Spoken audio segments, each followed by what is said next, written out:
शांताकारं भुजंगशयनं पद्मनाभं सुरेशं विश्वाधारं गगनसदृशं मेघवर्णं शुभांगं लक्ष्मीकान्तं कमलनयनं योगिभिध्यानगम्यं वंदे विष्णु भवभयहरं सर्वलोकैकनाथं। मंगलम भगवान विष्णु मंगलम गरुड़ध्वज मंगलम पुंडरीकाक्ष मंगलाय तनोहरि। ओम नमो भगवते वासुदेवाय। आज का दिन आप सभी के लिए मंगलमय हो। आइए सुनते हैं फागुन मास कथा का 17वां अध्याय। श्री मैत्रेय जी कहते हैं, विदुर जी, महाराज मनु के ब्रह्मावर्त क्षेत्र में जहाँ सरस्वती नदी पूर्वमुखी होकर बहती है, वहाँ राजा पृथु ने 100 अश्वमेध यज्ञों की दीक्षा ली। यह देखकर भगवान इंद्र को विचार हुआ कि इस प्रकार तो पृथु के कर्म मेरे कर्मों की अपेक्षा भी बढ़ जाएंगे, इसलिए वे उनके यज्ञ महोत्सव को सहन न कर सके। महाराज पृथु के यज्ञ में सबके अंतरात्मा सर्वलोक पूज्य जगदीश्वर भगवान हरि ने यज्ञेश्वर रूप से साक्षात दर्शन दिया था। उनके साथ ब्रह्मा, रुद्र तथा अपने अपने अनुचरों के सहित लोकपाल गण भी पधारे थे। उस समय गंधर्व, मुनि और अप्सराएं प्रभु की कीर्ति गा रहे थे। सिद्ध, विद्याधर, दैत्य, दानव, यक्ष, सुनंदनंद आदि भगवान के प्रमुख पार्षद और जो सर्वदा भगवान की सेवा के लिए उत्सुक रहते हैं, वे कपिल, नारद, दत्तात्रेय एवं सनकादि योगेश्वर भी उनके साथ आए थे।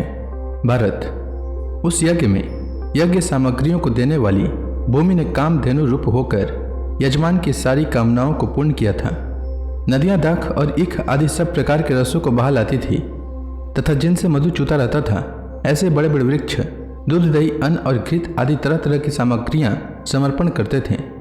समुद्र बहुत सी रत्न राशियां, पर्वत भक्ष्य, भोज्य, चौस्य और लेह, 4 प्रकार के अन्न तथा लोकपालों के सहित संपूर्ण लोक तरह तरह के उपहार उन्हें समर्पण करते थे।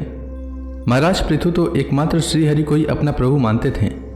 उनकी कृपा से यज्ञानुष्ठान में उनका बड़ा उत्कर्ष हुआ, किंतु यह बात देवराज इंद्र को सहन न हुई और उन्होंने उसमें विघ्न डालने की भी चेष्टा की। जिस समय महाराज पृथु अंतिम यज्ञ द्वारा भगवान यज्ञपति की आराधना कर रहे थे, इंद्र ने ईर्ष्यावश गुप्त रूप से उनके यज्ञ का घोड़ा हर लिया। इंद्र ने अपनी रक्षा के लिए कवच रूप से पाखंड वेश धारण कर लिया था, जो अधर्म में धर्म का भ्रम उत्पन्न करने वाला है, जिसका आश्रय लेकर पापी पुरुष भी धर्मात्मा सा जान पड़ते हैं। इस वेश में वे घोड़े को लिए बड़ी शीघ्रता से आकाश मार्ग में जा रहे थे कि उन पर भगवान अत्रि की दृष्टि पड़ गई।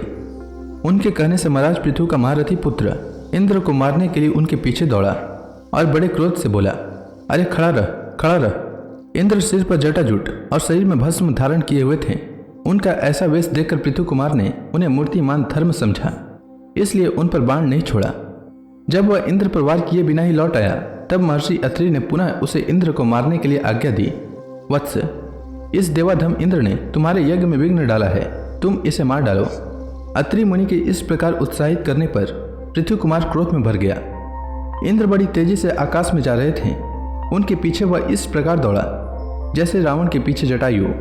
स्वर्गपति इंद्र उसे पीछे आते देख उस वेश और घोड़े को छोड़कर वहीं अंतर्ध्यान हो गए और वह वीर अपना यज्ञ पशु लेकर पिता की यज्ञशाला में लौट आया। शक्तिशाली विदुर जी, उसके इस अद्भुत पराक्रम को देखकर महर्षियों ने उसका नाम विजितास्वर रखा। यज्ञ पशु को चौसाल और यूप में बांध दिया गया था। शक्तिशाली इंद्र ने घोर अंधकार फैला दिया और उसी में छिपकर वे फिर उस घोड़े को उसकी सोने की जंजीर समेत ले गए। अत्रि मुनि ने फिर उन्हें आकाश में तेजी से जाते देखा, किंतु उनके पास कपाल और खटवांग देखकर पृथु पुत्र ने उनके मार्ग में कोई बाधा न डाली।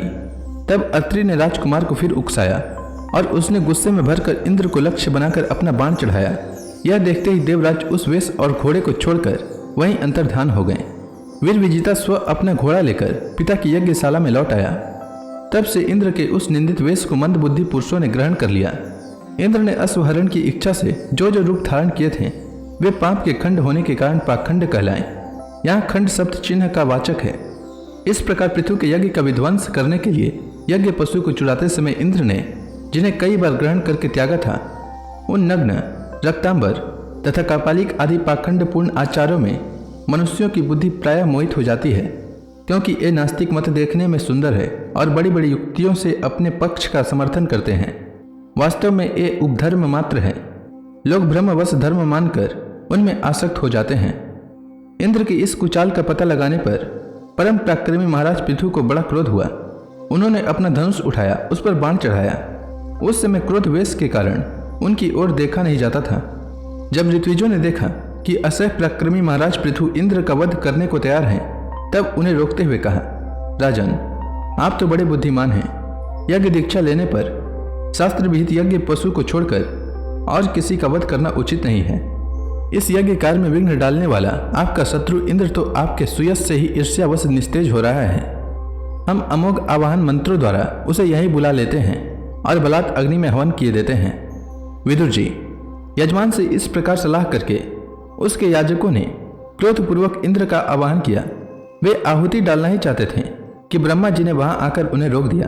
वे बोले, याजकों, तुम्हें इंद्र का वध नहीं करना चाहिए।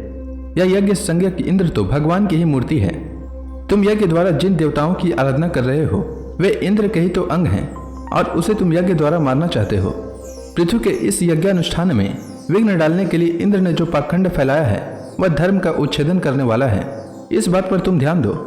अब उससे अधिक विरोध मत करो, नहीं तो वह और भी पाखंड मार्गों का प्रचार करेगा।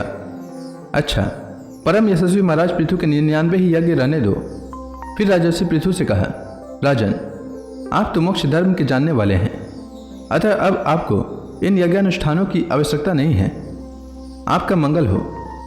आप और इंद्र दोनों ही पवित्र कीर्ति भगवान श्रीहरि के ही शरीर हैं, इसलिए अपने ही स्वरूपभूत इंद्र के प्रति आपको क्रोध नहीं करना चाहिए। आपका यह यज्ञ निर्विघ्न समाप्त नहीं हुआ, इसके लिए आप चिंता न करें। हमारी बात आप आदरपूर्वक स्वीकार कीजिए। देखिए, जो मनुष्य विधाता के बिगाड़े हुए काम को बनाने का विचार करता है उसका मन अत्यंत क्रोध में भरकर भयंकर मोह में फंस जाता है। बस इस यज्ञ को बंद कीजिए। इसी के कारण इंद्र के चलाए हुए पाखंडों से धर्म का नाश हो रहा है, क्योंकि देवताओं में बड़ा दुराग्रह होता है।